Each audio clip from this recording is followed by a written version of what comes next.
guys, it's me, Liv. So today for my design team project, I am going to be pulling out one of the other stamp sets for the Not2Shabby shop. This one's called Critter Costume Party, which is just perfect for the month of October. And I am going to be actually going to stamp it out on this card base and create a scene with it. Now, if you didn't know, over at the Not2Shabby shop, Jamie has been making her own stamps for a while. So there are some individual sets that you can get, and this is one of them if you decide that you end up loving how this one came out. Now, there may be a lot of you too who actually purchase the Box of the Month kits, but those are actually of a limited quality. So if you're not in a subscription list, be sure to be on it so you can make sure you get it. I know that this month's set has already sold out, so I figured let me bring you another set that you guys may not have seen. So I usually always use Memento ink because I'm going to do Copic coloring here, and I generally do have to stamp at least 2 to 3 times, which is one of the reasons that a stamp positioner is a great idea. So I am using a Misty. You can see my images came out pretty crisp, but I want to make sure that they are really crisp against this background here. If you're wondering what this is, I am using this stamping aid just to help with pressure. I just made it out of a Yankee Candle topping if you haven't seen it before. So now I'm actually going to move on to just doing some quick masking, because what I'm also going to do is take out my distress inks and make a Halloween themed background as well on this project. Then off camera, I'm going to go ahead and trim these out, get them ready, and use them for masking. Now, I'm actually going to speed up a little bit of my Copic coloring, because if not, we might end up being here for the rest of the night, because I tend to actually not color super quick. I know there's some people out there who've gotten it down, but I don't necessarily. So for this ghost, I'm going to be staying in my gray family because I want it more like a white sheet. So here I'm just going to be using the gray as more of a shadow technique. So I used C2, C1, and a little bit of C0 just to blend it out and to give it some shading. Then I'm going to be moving on to coloring the buddy image itself, and I'm going to be using some W's. So here I use W2, W1, and I think I went in with just a little bit of a darker W. Let's see, I think I'm going to be pulling out my W4 for just a little bit more depth. So once I have that all completed, I'm going to be moving on to my next image. Again, because I'm keeping this in what I call pretty traditional Halloween colors, I am going to be using colors that go along with the traditional ones. So if you're wondering for the ear, I just use some R21 and going in with some R20 just to blend out the ears a little bit. So next up is so as you can see, I've moved on to the chick, and then I am going to move on a little bit to the cat. Now, what I was trying to do here with this cat technique is to try to do like the tabby cat that has a different colors on it. So I'm using a madry of browns, using E17, E07, a little bit of E31, just to try to blend it out and give them a different type of look.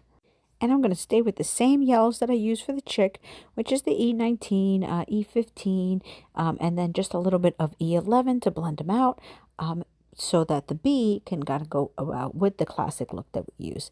For the black, I'm just using 100. Solid, great color if you just want to add some straight black and not get too crazy.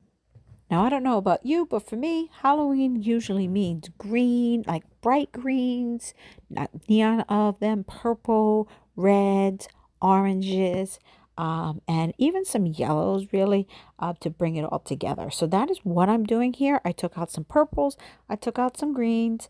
I'm also using some of the fluorescent type of images that the Copic Markers has to go ahead and get this all colored up. Now, another technique I just wanted to point out in this video is how sometimes in order to get the look of like curly texture, I just use a dot pattern for this because I'm going with this llama look. I'm starting with a darker color, which is C6. I'm then going to go into C7 as well. And all you're doing is randomly dotting all over because that helps give that texture. Going in again with C4. You don't actually want to, dot every single inch. You want to keep just a little bit of space between them because that's what's going to give you that appearance of curls, as you can kind of see here. I felt like I needed just a little bit more depth, so I took out again my 100 for the black just to give it a little bit more. Then I'm to my very last animal here, which I think this is a sloth image here. And I'm going to pull in that red that I haven't done yet before, which is the R27 on R24 that I'm using. Then go in with some of the other colors that I have here. Went back to that W. Then I'm going to use my E74 because I do want like a brownish type color in my E71.